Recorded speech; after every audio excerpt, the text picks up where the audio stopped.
जय माता रानी दोस्तों, मैं नीता आपके अपने चैनल नीता विक्रम में आपका स्वागत करती हूँ। माँ जगदम्बा के नाम का जयकारा लगाएं। कमेंट सेक्शन में जय माता रानी, हर हर महादेव, जय श्री गणेशाय नमः अवश्य लिखिए। जीवन में धन, मान, सम्मान, इन सभी चीज़ों की प्राप्ति आपको अवश्य होगी। दोस्तों, बुधवार का दिन धन को बढ़ाने वाला दिन है, बुद्धि को बढ़ाने वाला दिन है। इस दिन किए हुए विशेष उपायों से वाणी के दोष दूर हो जाते हैं, आपकी सभी तरफ प्रशंसा होती है और जीवन में सभी प्रकार के शत्रुओं का भी नाश होने लगता है। आज है बुधवार, प्रदोष, त्रयोदशी का व्रत। दोस्तों, त्रयोदशी के विषय में शिव चालीसा में कहा गया है, त्रयोदशी व्रत करे हमेशा, तन नहीं ताके रहे कलेसा। जीवन में दुखों का नाश करना हो तो त्रयोदशी या प्रदोष का व्रत जरूर करना चाहिए, क्योंकि प्रदोष की तिथि में भगवान भोलेनाथ माता पार्वती प्रसन्नता पूर्वक विराजित होते हैं और इस दिन करे हुए व्रत उपवास जब तक साधना से प्रसन्न होकर मनुष्यों के जीवन में आने वाले नाना प्रकार के कष्टों को शीघ्र ही हर लेते हैं।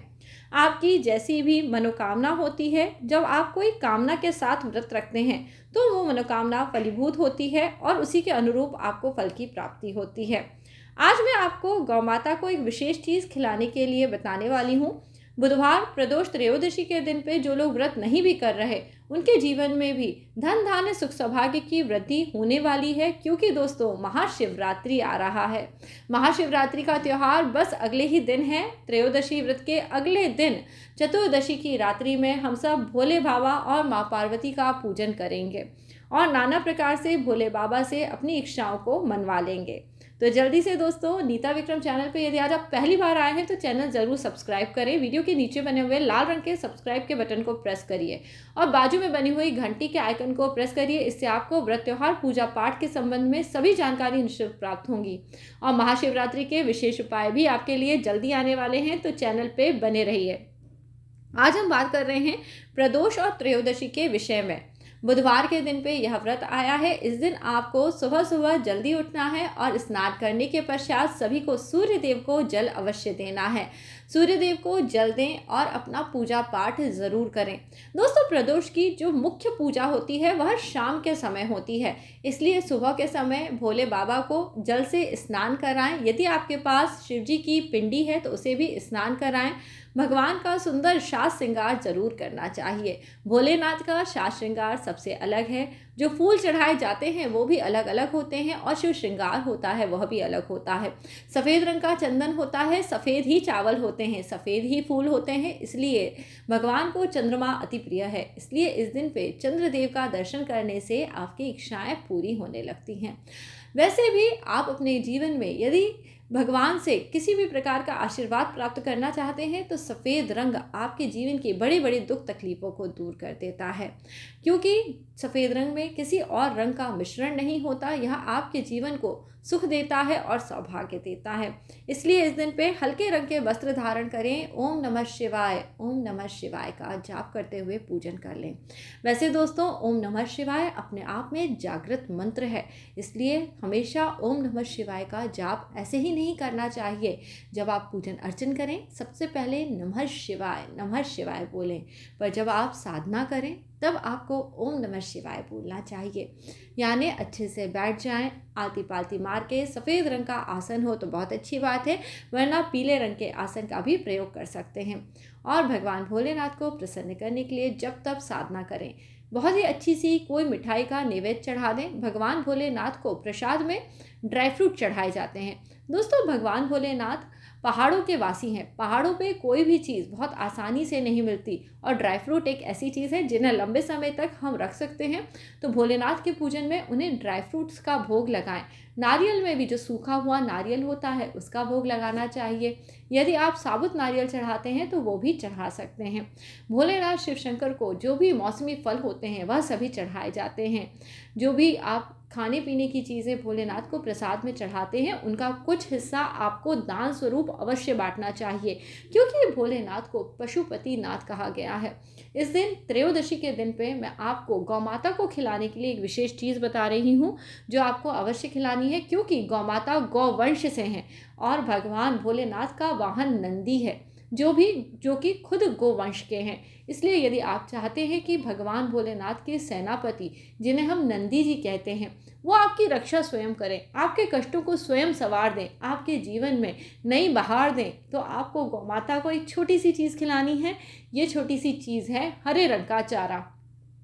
वैसे सुनने में आप सोचेंगे, आप बहुत बार सुन चुके हैं कि हरे रंग का चारा बुधवार के दिन खिलाएं, पर दोस्तों जब त्रयोदशी का दिन है तो बड़े बड़े संकट कैसे दूर होंगे इस हरे रंग को चारे को खिलाने से।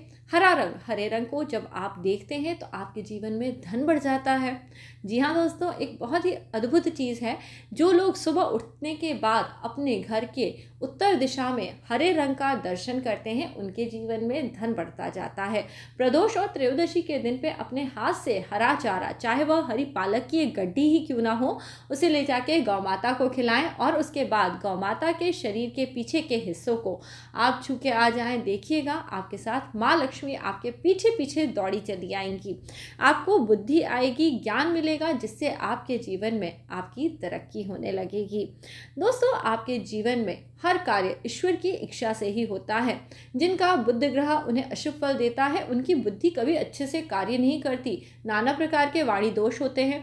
आजकल बच्चों के जीवन में कई प्रकार की दिक्कतें आ रही हैं। कई बच्चे देर से बोलते हैं, जिसके कारण उन्हें दिक्कत होती है। तो ऐसे में दोस्तों माँ सरस्वती का पूजन प्रतिदिन करना चाहिए। घर में जो उस बच्चे के माता अथवा पिता हैं, उन्हें एम की ध्वनि करना चाहिए, एम। इससे बच्चों में बोलने की क्षमता की वृद्धि होती है और जीवन का जो रूप है वो बदल जाता है। साथ ही साथ जो लोग चाहते हैं अपने बच्चों को पढ़ाई लिखाई में कभी कोई रुकावट ना आए, उन्हें प्रतिदिन अपने बच्चों से थोड़ा बगीचे में काम करवाना चाहिए। आप सोचेंगे बगीचे में क्यों काम करवाना चाहिए? क्योंकि उससे उनकी पढ़ाई लिखाई की जो दिक्कतें होती हैं वो स्वतः दूर होती जाती हैं। वो हरी भरी घास के पास में होते हैं, हरियाली के पास में होते हैं, जिससे उनका जीवन में भला होने लगता है। और साथ ही साथ जो केतु के नकारात्मक प्रभाव हैं, जब कोई बच्चा गार्डनिंग करता है तो वो दूर होने लगते हैं। तो इस प्रकार अपने बच्चों का भाग्य चमकाने के लिए उनसे थोड़ी देर बागवानी ज़रूर करवाएं। ऐसे उपाय हैं दोस्तों जो लाखों के रुपए खर्च करने से भी नहीं मिलेंगे। यदि आपको लगता है आपके बच्चे किसी प्रकार के प्यार अथवा अफेयर में पड़ गए हैं, या उनके जीवन में किसी प्रकार का ऐसा कोई शक शुबा आपको हो, तो अपने बच्चों को बस कह दीजिए रोज़ वो 5 से 10 मिनट थोड़ी सी बागवानी कर ले, थोड़ी सी खुरपी चला ले, उनके जीवन के कांटे खुद ब खुद निकलते चले जाएंगे। माँ जगदम्बा की कृपा जिन लोगों पे होती है, उन्हें परेशानियां तो आती हैं पर जीवन में रास्ते मिलते जाते हैं। आज मैं दोस्तों आपके साथ इस प्रकार के कुछ खास बातें बता रही हूँ, जिन्हें यदि आप करना शुरू कर दें या आपके घर के बच्चे करना शुरू कर दें तो दिमागी दिक्कतें, उलझने, संकट सब दूर होने लगते हैं। कई बार लोग बाग बहुत सारी परेशानियां न होते हुए भी अपने आप को अकेला महसूस करते हैं और पता नहीं क्या क्या सोचते हैं। करिए थोड़ी सी बागवानी, चलाइए थोड़ी सी खुरपी छुरी, आपके जीवन की परेशानियां दूर होने लगेंगी। आज दोस्तों प्रदोष का दिन है। शाम के समय प्रदोष काल में भोलेनाथ शिव शंभू का पूजन करें। शाम के समय नहाएं, सफ़ेद रंग के हो सके तो वस्त्र पहने, सफ़ेद ना हो तो गुलाबी या हल्का पीला भी पहन सकते हैं। भोलेनाथ शिव शंभू की यदि आपने पिंडी अपने घर में विराजित करी हुई है तो उसका पूजन करें। दूध, दही, घी, शक्कर, शहद इसी क्रम में भोलेनाथ पे चढ़ाएं। गंगा जल चढ़ाएं, सफ़ेद रंग का चंदन लगाएं, सफ़ेद चावल लगाएं। भगवान भोलेनाथ पे आप इस समय पे भस्म ज़रूर अर्पित करें। दोस्तों भस्म का श्रृंगार भोले बाबा को बहुत प्रिय है। इस प्रकार से जो भोले बाबा का श्रृंगार करता है उसकी ज़िंदगी सज जाती है, यानी नाना प्रकार के आभूषणों की प्राप्ति होती है, धन की प्राप्ति होने लगती है। भोले बाबा पे धतूरा, बेलपत्र, शमी पत्र यह सभी चीज़ें चढ़ाई जाती हैं और उसके बाद भोले बाबा को नैवेद्य अर्पित करा जाता है। प्रदोष के व्रत में शाम के समय कोई भी सफ़ेद रंग की मिठाई भगवान भोलेनाथ को चढ़ाएं और भगवान भोलेनाथ पे अकव्वे का फूल या फिर जो भी फूल आपको मिल जाए, शमी का फूल मिल जाए तो वह चढ़ाएं। किसी भी प्रकार का सफ़ेद फूल चढ़ाएं, सफ़ेद न मिले तो पीला चढ़ा दें।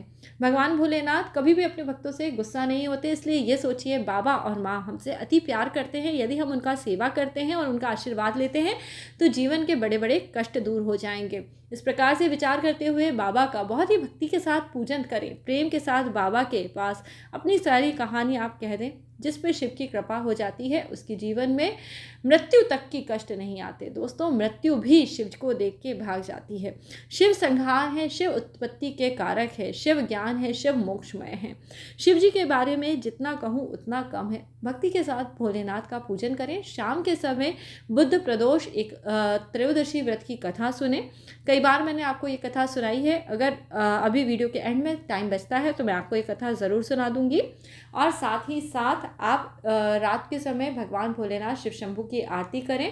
एक समय पे प्रदोष त्रयोदशी के व्रत में भोजन ले सकते हैं। इस प्रकार से व्रत करिए, देखिएगा उत्तम फल आपको प्राप्त होगा। जब 1 वर्ष तक प्रदोष त्रयोदशी का व्रत कर लिया जाता है या 2.5 वर्ष तक, तब इसके बाद उद्यापन करने से संपूर्ण व्रत का फल आपको प्राप्त होता है। अब मैं आपको बुद्ध प्रदोष त्रयोदशी व्रत की कथा सुना रही हूँ। अपने हाथ में सफ़ेद रंग के चावल ले लें और पुष्प ले लें और एकाग्रता के साथ इस कथा को सुने। जीवन के कष्टों का नाश अवश्य होगा। दोस्तों, कथा इस प्रकार है। सूत जी बताते हैं, बुद्ध प्रदोष के व्रत के दिन पर एक आदमी अपनी बीवी को लिवाने के लिए उसके मायके गया। वहाँ पे जाके उसने अपने सास ससुर से बोला, मैं अपनी बीवी को लेने आया हूँ और इसको लेके कल यानी बुधवार के दिन जाने वाला हूँ। सास ससुर ने उससे बहुत मिन्नतें करी। बोला, बुधवार का दिन अच्छा नहीं होता, आप अपनी बीवी को इस दिन यहाँ से मत लेके जाइए। परंतु उनका जमाता एक बार भी नहीं माना और अपनी जिद पे अड़ा रहा। सभी घर वालों ने मिलकर समझाया परंतु वह नहीं माना। अगले दिन अपने सास ससुर के यहाँ से दान दहेज दक्षिणा इत्यादि लेके सभी चीज़ों को एक बैलगाड़ी में भरा और अपनी बीवी के साथ अपने गांव की ओर निकल पड़ा। जब वह रास्ते में जा रहा था, उसकी बीवी को बहुत तेज प्यास लगने लगी और वह पानी लेने के लिए गाड़ी से उतरकर कुछ दूर तक गाँव में चला गया। जब वह आया तो उसने देखा उसकी पत्नी के पास खड़ा हुआ एक युवक जो बिल्कुल उसके जैसा दिखाई पड़ रहा था, हंस रहा है, बहुत ही प्यारपूर्वक बात कर रहा है। यह देख के उसे बहुत तेज क्रोध आया। वहां आके वह उस आदमी के ऊपर लपट पड़ा। उसने सोचा, यह मेरे जैसा आदमी मेरी पत्नी को बरगला रहा है, यह क्या कलयुग आ गया है, और वह उसको मारने लगा। इतने में ही वहां गांव वालों की भीड़ इकट्ठा हो गई। सभी कहने लगे, चलो चलो पुलिस सिपाही को बुलाओ, यहाँ इस आदमी को पकड़ के मार रहा है, इसे जल्दी से पकड़वा दो। अब वो बड़े धर्म संकट में पड़ गया। जब सिपाही आया उसने पत्नी से पूछा, बताओ तुम्हारा पति कौन है।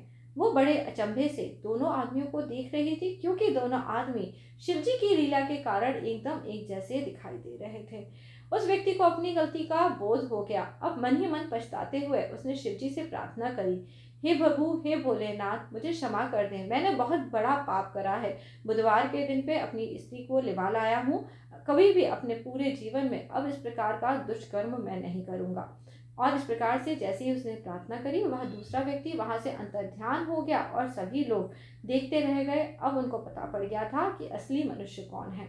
और उस व्यक्ति ने बहुत ही लंबे समय तक अपने जीवन में सुख सौभाग्य को भोगा और प्रदोष त्रयोदशी का व्रत करा, जिसके जीवन से उसे संतान का सुख और सभी प्रकार के सुखों की प्राप्ति हुई।